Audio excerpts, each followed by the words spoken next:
Tales of Veldrith. Book 5. The Heart of Magic. Episode 50. The Burning Horizon. The oppressive energy of the glass mire had left its mark on Eira and her companions.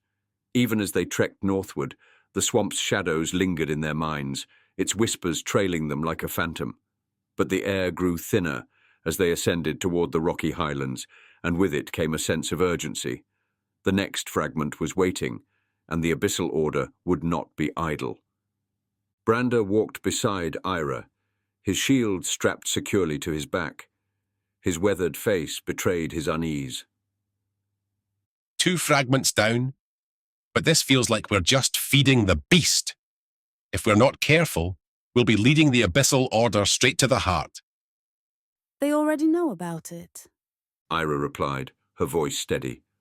But they can't reach it without all the fragments. We just have to get there first.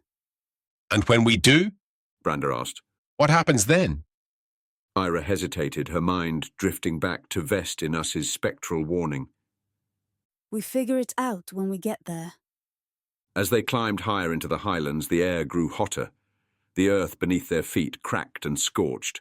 Patches of flame dotted the landscape, burning without fuel, their glow unnatural and menacing. Leona crouched beside one of the fires, shielding her face from the heat as she examined the charred ground. This isn't normal fire, She said. It's feeding off the ley lines. The fragment must be here. Eira said. We're close.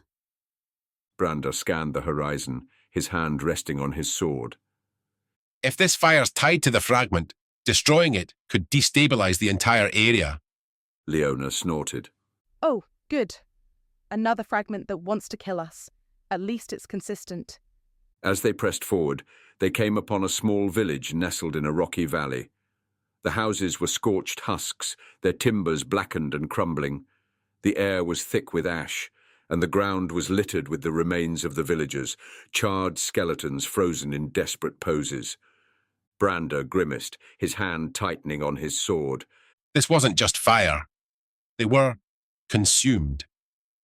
The fragment's corruption is spreading. Eira said, her voice grim.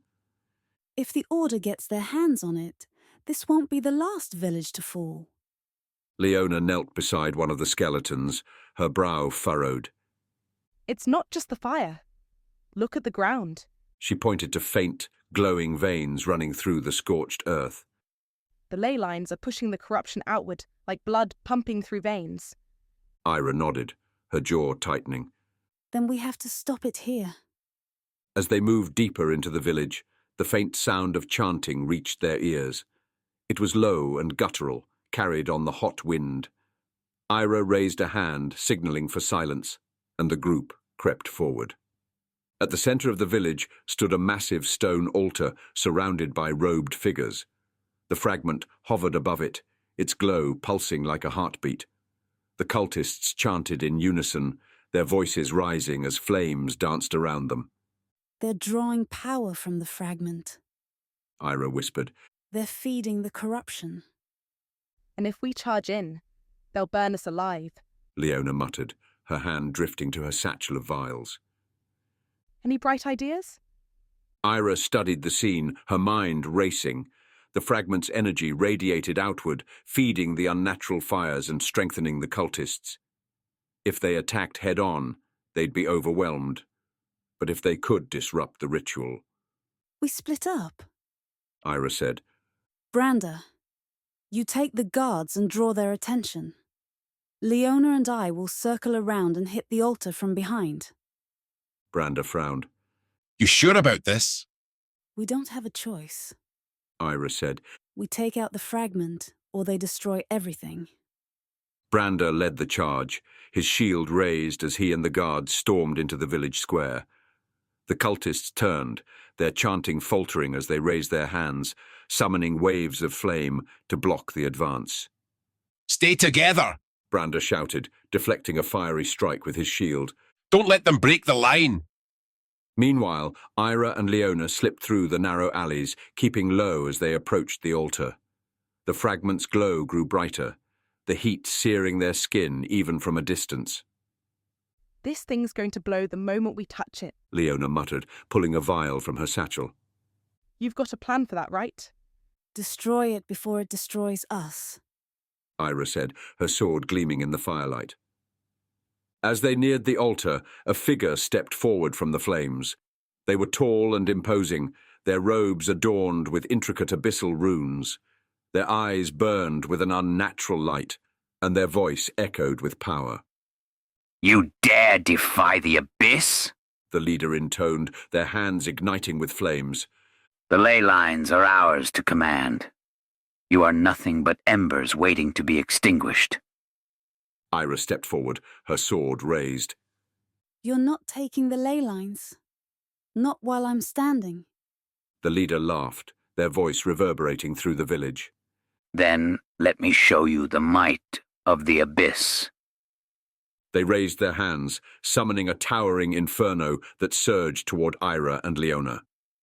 Eira dove to the side, her blade cutting through the flames as Leona hurled a vial, the explosion scattering the fire. You keep them busy. Leona said, slipping toward the altar. I'll handle the fragment. As Eira clashed with the cult leader, Leona reached the altar, the fragment's heat nearly unbearable. The whispers grew louder, drilling into her mind as she prepared a vial of alchemical acid. Leona, hurry! Eira shouted, deflecting a fiery strike. I'm trying!